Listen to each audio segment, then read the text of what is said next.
ইজ্জতের বিনিময়ে এই দেশটা স্বাধীন করা উচিত। এই ইংরেজের বিরুদ্ধে যখন আমাদের জেহাদ চলতেছিল দেশ স্বাধীন করার, তখন কতগুলি দালালে ইংরেজের পক্ষে দালালি করেছিল এবং ইংরেজের বিরুদ্ধে স্বাধীনতা যুদ্ধকে হারাম বলে ফতোয়াবাজি করেছিল। এর মধ্যে এক দালালের নাম ছিল গোলাম আহমদ কাদিয়ানি। গোলাম আহমদ কাদিয়ানি গভর্নমেন্ট কি তাওয়াজ্জুহ কে লায়েক নামের বই লিখে সেই বইয়ে ফতোয়াবাজি করেছিল ইংরেজদের বিরুদ্ধে যুদ্ধ করা হারাম।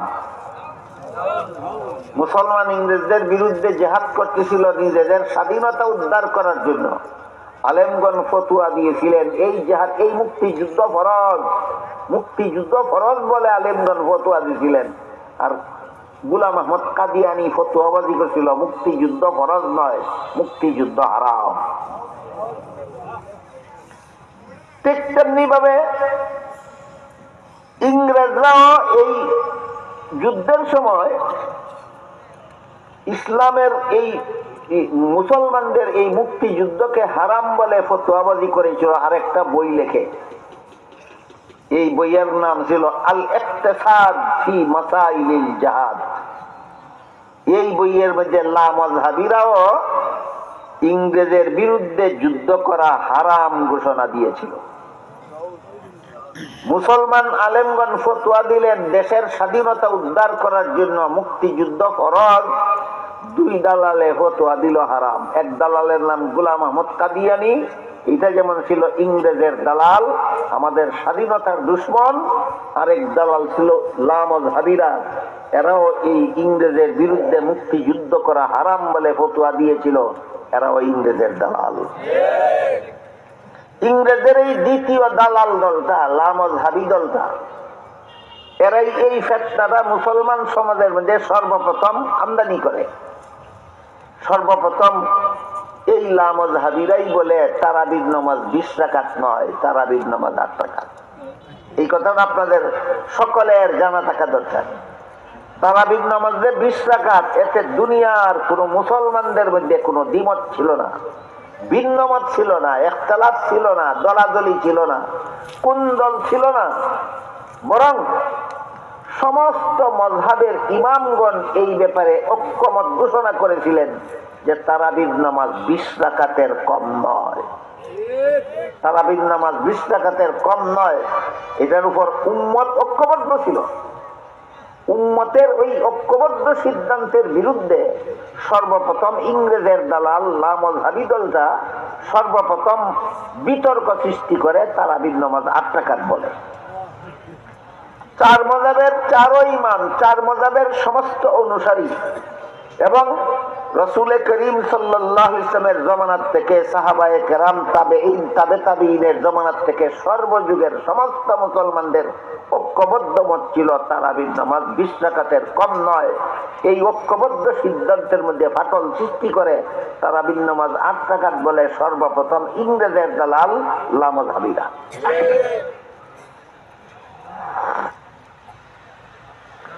নবী তারাবির নামাজ করাকাত ছিলেন, এই ব্যাপারে একটা রেফারেন্স দিতে চাই আপনাদের। সাহাবায়ে কেরাম তারাবির নামাজ করাকাত পড়েছিলেন, এই ব্যাপারে একটা রেফারেন্স দিতে চাই আপনাদেরকে, যেন লামাযহাবীদের চাপাবাজির কারণে আপনাদের ঈমান আমল যেন দুর্বল হয়ে না যায়, নড়বড়ে হয়ে না যায়। মুসান্নাফে ইবনে আবি শাইবা নামক হাদিসের কিতাবে উল্লেখ আছে রাসূল করিম সাল্লাল্লাহু আলাইহি ওয়াসাল্লাম রমজান মাসে বিতির সহ রাতের নামাজ 23 রাকাত পড়তেন। রমজান মাসে বিতির সহ রাতের নামাজ 23 রাকাত পড়তেন। এখানে রাতের নামাজ বলতে এশার পরে আর ফজরের আগে যেই নামাজটা রাসূল পড়তেন, এটাকে হাদিসের ভাষায় রাতের নামাজ বলা হয়। তাইলে রমজান মাসে আল্লাহ রাসূল এশার পরে ফজরের আগে বিতির সহ 23 রাকাত পড়তেন। এর মানে হলো বিতিরের 3 রাকাত আর তারাবির 20 রাকাত। বিতিরের 3 রাকাত, তারাবির 20 রাকাত। এই হাদিস এই ব্যাপারে পরিষ্কার যে আল্লাহর রাসূল তারাবির নামাজ 20 রাকাত পড়তেন। এই হাদিস এই ব্যাপারে পরিষ্কার যে আল্লাহর রাসূল তারাবির নামাজ 20 রাকাত পড়তেন। লামাযহাবীরা এখানে এসে যখন দেখে হাদিস তাদের বিরুদ্ধে যায়, কি বলেন? এরা তো কয় তারাবির নামাজ 8 রাকাত, হাদিসে কয় রসুল পড়ছেন 20 রাকাত। যখন দেখে হাদিস তার বিরুদ্ধে যায়, তখন যেই চাপাবাদিটা শুরু করে, এইটার নাম হইল হাদিসটা জয়ীফ। এখানে যে চাপাবাদিটা শুরু করে লামাযহাবীরা, তারাবির নামাজ 20 রাকাত রসুল পড়তেন, এই হাদিসটা বললেই যখন দেখে হাদিসটা তাদের বিরুদ্ধে যায়, তখন হাদিসটা অমান্য করার জন্য যেই জেরা তর্কটা শুরু করে, এই জেরা তর্কের প্রথম কথা হইল হাদিসটা জয়ীফ। এই হাদিসটা জয়ীফ সম্পর্কে আমার কিছু কথা আছে। 1 নম্বর কথা হইল, রাসূলের 3টা জিনিসকে রাসূলের হাদিস বলা হয়। রাসূলের কথার নাম রাসূলের হাদিস, রাসূলের কাজের নাম রাসূলের হাদিস, রাসূলের সমর্থনের নাম রাসূলের হাদিস। এই 3টা কথা আপনারা মনে রাখতে পারেন। রাসূলের 3টা জিনিসের নাম রাসূলের হাদিস, রাসূলের কথা, রাসূলের কাজ, রাসূলের সমর্থন। এই 3 জিনিসের নাম রাসূলের হাদিস। তাইলে রাসূল যে তারাবির নামাজ 20 রাকাত পড়তেন, এটা রাসূলের কাজ, রাসূলের কাজ। লামাযহাবীরা কয় হাদিসটা জয়ীফ। জয়ীফ শব্দের অর্থ দুর্বল, জয়ীফ শব্দের অর্থ দুর্বল। আমার প্রথম প্রশ্ন হইল, রাসূল জীবনে কোনদিন আমার অমুক হাদিসটা সহিহ আর অমুক হাদিসটা জয়ীফ বলেছেন কিনা? চ্যালেঞ্জ করলাম সমস্ত লামাযহাবীদেরকে এবং জীবনের শেষ মুহূর্ত পর্যন্ত সময় দিলাম, তোরা মরণের আগের দিনও প্রমাণ করে দিস যে রসুল বলছেন আমার অমুক হাদিসটা সহিহ আর অমুক হাদিসটা জয়ীফ। কোন হাদিসের ব্যাপারে রসুল বলেননি যে আমার এই হাদিসটা সহিহ আর এই হাদিসটা জয়ীফ। তাহলে হাদিসকে সহিহ আর জয়ীফ রসুল বলছেন না। রসুলের কোন হাদিসকে রাসূল কোনদিন সহিহও বলছেন না, জয়ীফও বলছেন না। এইগুলি বলছেন মযহাবের ইমামগণ। অমুক হাদিস সহিহ, অমুক হাদিস জয়ীফ বলেন রসুল বলছেন না মযহাবের ইমামগণ বলছে? তোরা তো মযহাব মানুষই না, তে মযহাবের ইমামের কথা টানস দূর না, বুঝেন না এই ব্যাপারটা? তোরা তো মযহাব মানুষই না, তে মযহাবের ইমাম যেটা কইছে এটা টানস করে এখানে। ইমামও বাদ, ইমামের কথাও বাদ। কাজেই মযহাবের ইমামরা কইছে অমুক হাদিস সহিহ, অমুক হাদিস জয়ীফ। ইমামও মানস না, তার কথাও মানিস না। বাদ দে, কোনো হাদিস সহিহ নাই, কোনো হাদিস জয়ীফ নাই। মুসান্নাফে ইবনে সাইবা নামক হাদিসের কিতাবে উল্লেখ আছে আল্লাহ রাসূলের তারাবির নামাজ 20 রাকাত পড়ছেন। যদি মযহাব না মান্য হাদিস মানস, তাহলে মানতে হবে সহিহ জয়ীফ রাসূলে কইছেন না, হাদিসও আছে রাসূল 20 রাকাত পড়ছেন, 20 রাকাত মানতে হবে।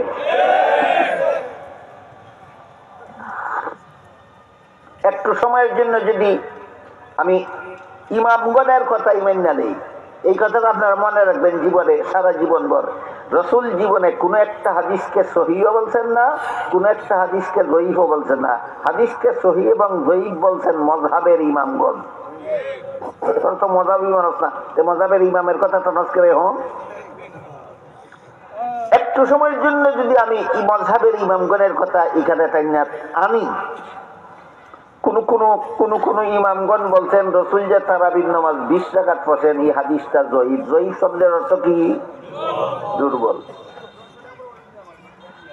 আপনারা বলুন, আপনাদের নবী জীবনে দুর্বল কথা বলছেন আর দুর্বল কাজ করছেন? তাইলে রসুল তো কোনোদিন দুর্বল কথা বলেননি, দুর্বল কাজ করেননি। তাইলে তারা 20 রাকাত পড়ছেন আল্লাহ রসুল, এই হাদিসটা দুর্বল কইয়া তুই কি নিজেই কি গোড়ার ডিম বুঝস আর সমাজেই কি গোড়ার ডিম বুঝাইতে চাস? 3 নম্বর কথা হইল, জয়ীফ শব্দের অর্থ দুর্বল। এই কারণে হাদিস জয়ীফ যদি যেই ইমাম মযহাবের ইমামেই কইছে হাদিসটা জয়ীফ, দুর্বল, এই জন্য যদি হাদিসটা মানা যায় না। লামাযহাবী তোমার বাপ যদি বুড়া হইতে হইতে দুর্বল হইয়া যায়, বাপ মান মানি আগে কও। লামাযহাবীদের জিজ্ঞাসা করবেন, তোর বাপ যদি বুড়া হইতে হইতে দুর্বল হইয়া যায়, এটা বাপ থাকবনি না বাপ থাকতো না? তোর বাপ যদি বুড়া হইতে হইতে দুর্বল হইয়া যায়, এরপরে যদি বাপ থাকে, ইমামগণের কথাই যদি রসুলের হাদিস জয়ী হইয়া যায়, তারপরে এটা রসুলের হাদিস থাকে।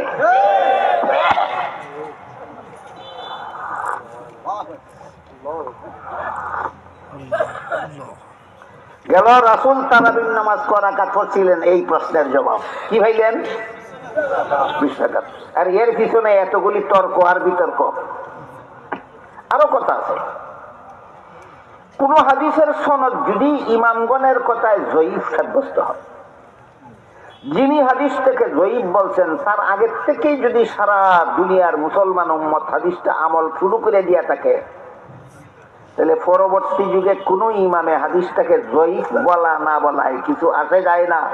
দুনিয়ার উম্মতে যে আগের থেকে আমল শুরু করছে, এর দাঁড়িয়ে হাদিসটা সহিহ মুতাওয়াতিরের পর্যায়ে পৌঁছে গেছে।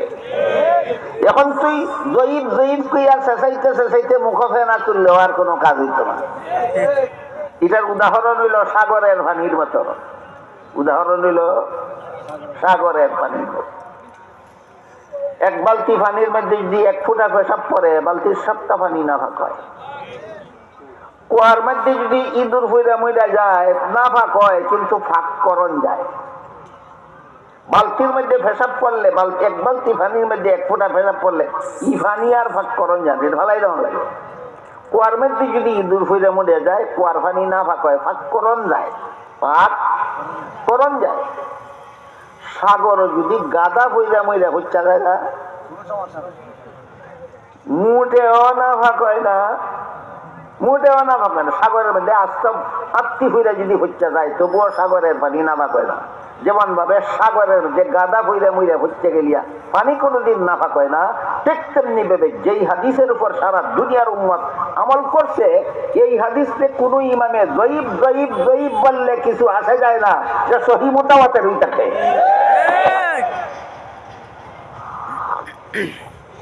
সুতরাং রাসূল তারাবির নামাজ 20 রাকাত পড়ছেন, এই হাদিসটাকে জয়ীফ বলে উড়াইয়া দেওয়ার কোনো সুযোগ নাই। গেল রাসূল তারাবির নামাজ ক রাকাত পড়ছেন। এবার আমরা বোঝার চেষ্টা করব সাহাবায়ে কেরাম তারাবির নামাজ ক রাকাত পড়ছেন। এক সহিহ হাদিসে উল্লেখ আছে, রাসূল করিম সাল্লাল্লাহু আলাইহি ওয়াসাল্লাম বলেন, আলাইকুম বিসুন্নতি ওয়া সুন্নাতিল খুলাফাইর রাশিদিন আল মাহদিয়্যিন। এর অর্থ হলো, আমার সুন্নাত পালন করতে তোমরা আমার উম্মতেরা যেভাবে বাধ্য, আমার খুলাফায়ে রাশিদিনের সুন্নাত পালন করতেও তোমরা বাধ্য। খুলাফায়ে রাশিদিনের প্রসিদ্ধ হইলেন 4 জন, জানেন তো আপনারা? রসুলের 4 খলিফা, প্রসিদ্ধ 4 খলিফা, এদেরকে খুলাফায়ে রাশিদিন বলা হয়। এদেরকে খুলাফায়ে রাশিদিন বলা হয়। আল্লাহ রসুল বলেন, আমি যে সুন্নাত চালু করছি এইটা পালন করতে তোমরা যেমন বাধ্য, আমার খুলাফায়ে রাশিদিন যে সুন্নাত পালন করবেন সেটা পালন করতেও তোমরা বাধ্য। এর একটা উদাহরণ, জুমার দিনে খুতবার আগে যে আযান দেওয়া হয়, এটা রসুলের চালু করা সুন্নাত।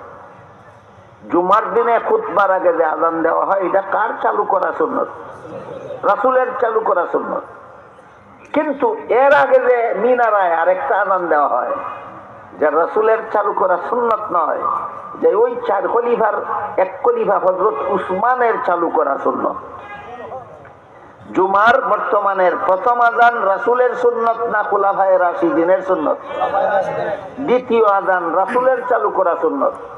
দুনো সুন্নাত কেন পালন করেন আপনারা? কারণ সহিহ হাদিসে রাসূল বলে গেছেন, আমার সুন্নাত পালন করতে তোমরা যেভাবে বাধ্য, আমার খুলাফায়ে রাশিদিনের সুন্নাতও পালন করতে তোমরা তেমন বাধ্য। এবার বলেন আপনারা, শুধু জুম্মার 1 আযান সুন্নাত মানেন না 2 আযান সুন্নাত মানেন? দুইটাই কি রাসূলের সুন্নাত, না একটা রসুলের একটা খুলাফায়ে রাশিদিনের? দুটোই আমরা পালন করতে বাধ্য, মানিও পালন করি। ঠিক তেমনি ভাবে যেভাবে মিনারার আযান রসুল, আযানের সুন্নাত রসুল চালু করছেন না, হযরত খুলাফায়ে রাশিদিনের 3য় খলিফা হযরত উসমান চালু করছেন, গোটা উম্মতে মেনে নিয়েছে। ঠিক তেমনি ভাবে খুলাফায়ে রাশিদিনের 2য় খলিফা হলেন হযরত উমর ফারুক রাদিয়াল্লাহু আনহু। হযরত উমর ফারুক রাদিয়াল্লাহু আনহু প্রত্যেক রমজানে 20 রাকাত তারাবির নামাজ প্রতিদিন জামাতের সাথে পড়ার এবং 30 দিনে 30 পারা কোরআন খতম করার ব্যবস্থা চালু করেছিলেন। হযরত উমর যখন 20 রাকাত তারাবির নামাজ পড়ার জামাতের সাথে পড়ার ব্যবস্থা চালু করলেন, তখন এই ব্যবস্থাতে সাহাবায়ে কেরাম অংশগ্রহণ করেছেন, কেউ কোনো আপত্তি করেননি। তাহলে 20 রাকাত তারাবির নামাজ উমরে চালু করলেন ডেলি ডেলি জমাতের সাথে পড়ার, সাহাবাগণ আপত্তি করলেন না অংশগ্রহণ করলেন? তাহলে এবার বলেন, সাহাবাগণ তারাবির নামাজ ক রাকাত পড়তেন? রাসূল পড়ছেন 20 রাকাত, সাহাবাগণ পড়তেন 20 রাকাত, তাবেঈন পড়ছেন 20 রাকাত, তাবেঈন পড়ছেন 20 রাকাত। আজ পর্যন্ত সারা দুনিয়ার সমস্ত মুসলমান উম্মতে কমপক্ষে তারাবির নামাজ পড়ে 20 রাকাত। এখানে 8 রাকাতের কথা সর্বপ্রথম উঠাইয়া ফিতনাটা সৃষ্টি করছে সর্বপ্রথম ইংরেজের দালাল লামজাবিরা। ইংরেজের দালাল লামজাবিরা সর্বপ্রথম তার এই গোটা উম্মত রসুলের যুগের থেকে, সাহাবায়ে কেরামের যুগের থেকে, তাবেঈনের যুগের থেকে সর্বযুগে চালু হওয়া 20 রাকাত তারাবির নামাজের বিরুদ্ধে 8 রাকাত তারাবির নামাজ বলে সর্বপ্রথম ফিতনা উঠাইছে কারা? ইংরেজের দালাল লামজাবিরা। এই যে ফরাইজি সাহেব বলে গেলেন, এই ফিতনাবাজদেরকে যদি একটা সেমিনার করার সুযোগ আপনারা দেন, এই ফিতনাবাজদেরকে যদি একটা মসজিদ বানানোর সুযোগ আপনারা দেন, এই ফিতনাবাজদেরকে যদি কোনো একটা প্রতিষ্ঠান দাঁড় করাবার সুযোগ আপনারা দেন, আগের দিন সুযোগটা দিলে পরের দিন থেকে এই ফিতনাটা চালু করে দিব। আপনারা কি চান এই সমাজে ফিতনা চালু করুক? ফিতনাবাজদেরকে এই সমাজে না অনুষ্ঠান করতে দেওয়া হবে, না কোনো সেমিনার করতে দেওয়া হবে, না কোনো মসজিদ বানাতে দেওয়া হবে, না কোনো প্রতিষ্ঠান বানাতে দেওয়া হবে।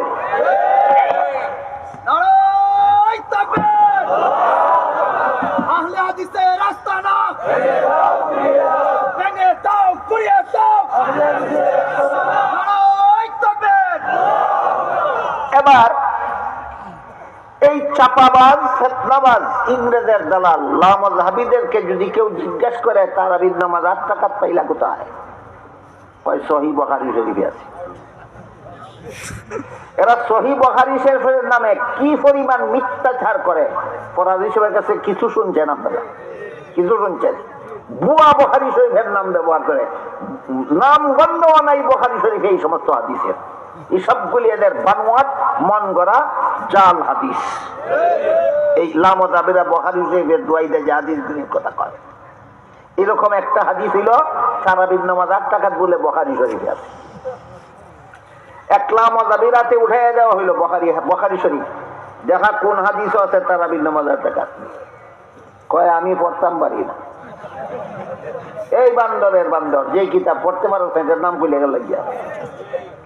ওখান কয় বাংলা বুখারী পাইছি। বলেন আপনারা এই বাংলা কে কি মূল বুখারী না অনুবাদ? তুই আগে কইলে না বুখারী অনুবাদ পাইছি, আগে এই বাটপারিটা করলে গেল গিয়া। এরপরে অনুবাদই উঠাইয়া দেন তারাতে, দেখা কোন হাদিস আছে অনুবাদের বুখারী তারাবির নামাজ 8 রাকাত, তখন একটা হাদিস দেখায়। ইমর্মে বিভিন্ন হাদিস বুখারী শরীফে আছে। এর মধ্যে একটা হাদিস হইল নবীর বিবি আয়েশা রাদিয়াল্লাহু তাআলা আনহা বলেন, রাসূল করিম সাল্লাল্লাহু আলাইহি ওয়াসাল্লাম, ওই যে কইলাম রাতের নামাজ এশার পরে আর ফজরের আগে, এশার পরে আর ফজরের আগে যে নামাজগুলি রাসূল পড়তেন, এইগুলিকে হাদিসের ভাষায় বলে রাতের নামাজ। ওই বুখারী শরীফের হাদিসটা হলো নবীর বিবি আয়েশা বলেন রাসূল রাতের নামাজ বিতির সহ 11 রাকাত পড়তেন। রাতের নামাজ বিতির সহ 11 রাকাত পড়তেন। এবার বলেন তো এই 11 রাকাত থেকে 8 রাকাত আলাদা করলে বিতিরের ভাগে ক রাকাত থাকে? তাহলে আমরা বিতির তারাবি 8 রাকাত কিনা সেই আলোচনায় পরে যাই। আগে আগে আগে দেখি এই বিতির যে তোমরা কয় 1 রাকাত, তোর হাদিসে বুখারীর হাদিসে কয় বিতির 3 রাকাত। এটা বাংলায় কয় কেঁচু করতে গিয়া সাপ বের হয়ে গেল। এই তারাবির নামাজ 8 রাকাত প্রমাণ করতে গিয়া তারাবির নামাজ তো 8 রাকাত প্রমাণ হইলই না, বরং যে হাদিসটা দলিল দিল এই হাদিসের দ্বারা বিতির 3 রাকাত প্রমাণ হয়ে গেল। তাহলে এই বাটপাড়া কয় সহিহ হাদিসে আছে বিতির 1 রাকাত, আর একটা বাটপাড়ি ধরা খাইল। বুখারী শরীফের হাদিসের দ্বারা বিতির 1 রাকাত প্রমাণিত নয়, বুখারী শরীফের হাদিস দ্বারা বিতির 3 রাকাত প্রমাণিত। এবার দেখি এই বুখারী শরীফে হযরত নবীর বিবি আয়েশার বর্ণিত হাদিসে যেতে আল্লাহ রাসূল বিতির সহ 11 রাকাত পড়তেন, এখান থেকে বিতিরের ভাগে রইল 3 রাকাত। আর যে 8 রাকাত রয়েছে এই 8 রাকাত নামাজ সম্পর্কে যেই হাদিসে আছে এই 8 রাকাত নামাজ রাসূল পড়তেন, এই হাদিসে উল্লেখ আছে এই 8 রাকাত নামাজ রাসূল 12 মাসই করতেন। রাসূল রাতের নামাজ 8 রাকাত পড়তেন কোন মাসে? 12 মাসে। এবার বলুন 12 মাস আল্লাহর রাসূল যে 8 রাকাত নামাজ পড়তেন, এটা তারাবি না তোর মাথা না তোর বাপের মাথা? ঠিক কর বলেন। তাহাজ্জুদের হাদিস দিয়ে তারাবির দলিল দিল, নবীর হাদিস নিয়ে এত বড় জালিয়াতি, এত বড় বাটপারি, এত বড় কারচুপি দুনিয়ার আর কেউ করার সাহস পায়নি, স্বয়ং ইবলিসেও না। এই লামাযাবিরা নবীর হাদিস দিয়ে যত বড় চুরি করার দুঃসাহস দেখায়। তাহলে বুখারী শরীফে যে আছে রাসূল 8 রাকাত পড়তেন, এদের সাথে বছরের নাম, মাস বছরের নাম উল্লেখ নাই। 12 মাসই পড়তেন 8 রাকাত নামাজ রাসূল 12 মাসই পড়তেন। এর নাম তারাবি নয়, এটার নাম তাহাজ্জুদ। আর তারাবি হইল 20 রাকাত। এই আগেই কইছি মুসান্নাফে ইবনে আবি শাইবার হাদিস আছে, রাসূলও তারাবির নামাজ 8 রাকাত পড়ছেন। খুলাফায়ে রাশিদিনও তারাবির নামাজ 8 রাকাত 20 রাকাত। রাসূলও তারাবির নামাজ 20 রাকাত পড়তেন। খুলাফায়ে রাশিদিনও তারাবির নামাজ 20 রাকাত পড়তেন। গোটা উম্মত শুরু থেকে আজ পর্যন্ত তারাবির নামাজ 20 রাকাত পড়ে। এখানে তারাবির নামাজ 20 রাকাত নয় 8 রাকাত বলে যে বিতর্ক সৃষ্টি করা হলো, এই বিতর্কটা কি? এই বিতর্কটা কি দিনের খেদমত না দিন চুরির ব্যবস্থা? দিনের এই চোরদেরকে এইভাবে নবীর দিনকে হাদিসের নামে জালিয়াতি করে নবীর দিনকে চুরি করার সুযোগ কোন সচেতন মুসলমান দিতে পারে না। বলেছিলাম হাদিস শরীফে আল্লাহ রাসূল বলেছেন, দিনের বেলায় রোজা রাখা আল্লাহ তোমাদের জন্য ফরজ করেছেন, আর রাতের বেলায় তারাবিহের নামাজ পড়া আমি রাসূল তোমাদের জন্য সুন্নাত করেছি। মনে আছে আলোচনা করতে থেকে শুরু হয়েছিল, ফামান সামাহু ওয়া কামাহু ঈমানান ওয়া ইহতিসাবান খারাজা মিন যুনুবিহি কায়াউমিন ওয়ালাদাতহু উম্মুহু। দিনের বেলায় যে ব্যক্তি রোজা রাখবে আর রাতের বেলায় তারাবিহের নামাজ পড়বে, ঈমান ঠিক রাখার পর আল্লাহর কাছে ফল পাওয়ার আশায়, সওয়াব পাওয়ার আশায় আল্লাহ তার জীবনের সমস্ত গুনাহ এমন ভাবে মাফ করে দিবেন যেমন ভাবে একটা নতুন সন্তান বেগুনাহ অবস্থায় জন্মগ্রহণ করে।